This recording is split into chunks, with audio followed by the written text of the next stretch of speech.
Okay, today we have the Epiphone Les Paul Special 2 GT model. Interesting guitar. It's a beginners to intermediate guitar. It's quite inexpensive, and it gives you the Les Paul kudos with a few changes from the standard Les Paul to reduce the cost. First of those is the tuners. These are covered and not sealed. They do a great job, so there's no worry there, but they are slightly less expensive, I believe, than the sealed units you might find on more expensive guitars. The neck is a bolt-on neck. Now that is quite a departure from normal Les Paul construction, which is generally a through body neck, which is more expensive obviously to produce. Maple is the construction of the neck, which again one would expect mahogany on a Les Paul, but maple on this particular model. The fingerboard is rosewood, rather nice rosewood with parallelogram position markers, which look rather splendid. These are mirrored on the player's side with just standard little dots, white dots.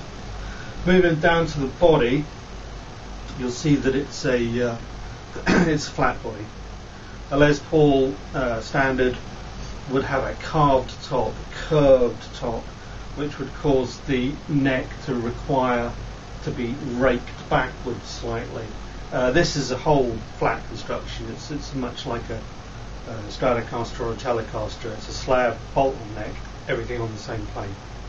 The body itself is made of mahogany to preserve the Les Paul woodiness, if you like, under the humbuckers. So let's move on to the controls.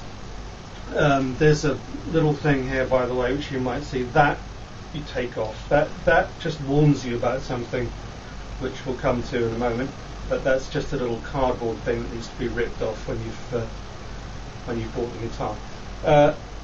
Two pickups, humbuckers, both. They're different humbuckers. They're voiced for the positions in which they sit. A single volume control, master volume. The pickup selector, which is up for rhythm, as they call it, down for treble, and in the middle for both. And over here we have a tone control, master tone control. This label refers to the fact that it's also a kill switch. So if you push it in, it mutes the guitar. It doesn't stay in, so when you let go of it, it pops up again, and your guitar comes back to life. So what you have there is the ability to do those kind of effects that you could generally only get by wiggling the pickup selector with one pickup turned down.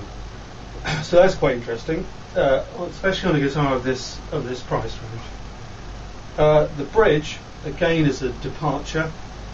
It's a vibrato bridge, commonly called a trem. This is like the Fender design of vibrato. Has a block that goes through, and it's attached to 3 springs at the back, in a cavity at the back. The bridge is attached by 6 screws across the front, and the whole thing pivots on this to get that lovely wobbly noise that vibrato is. Don't try any heavy metal antics with it. It's a vintage design.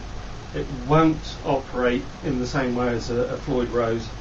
You will damage it. So use it, but don't overuse it.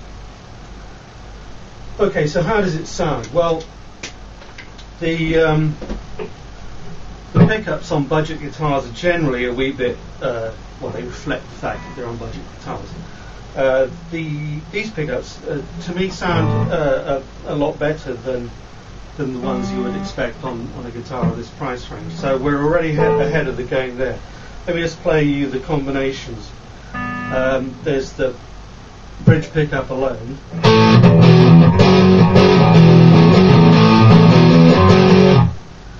Neck pickup alone.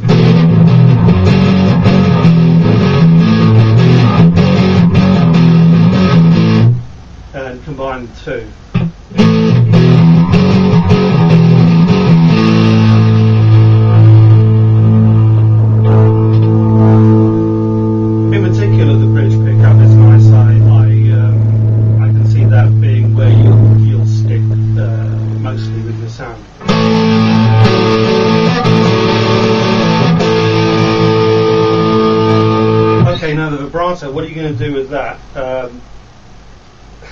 It's purely your choice. But as I say, it can be used in a rock and roll setting with just little trills, or you can actually do the full sort of heavy metal blow.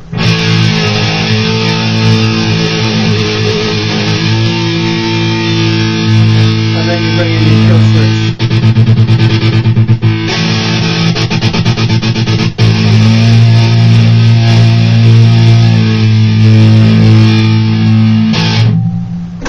So there you have it, quite a cheap guitar, but hours of fun.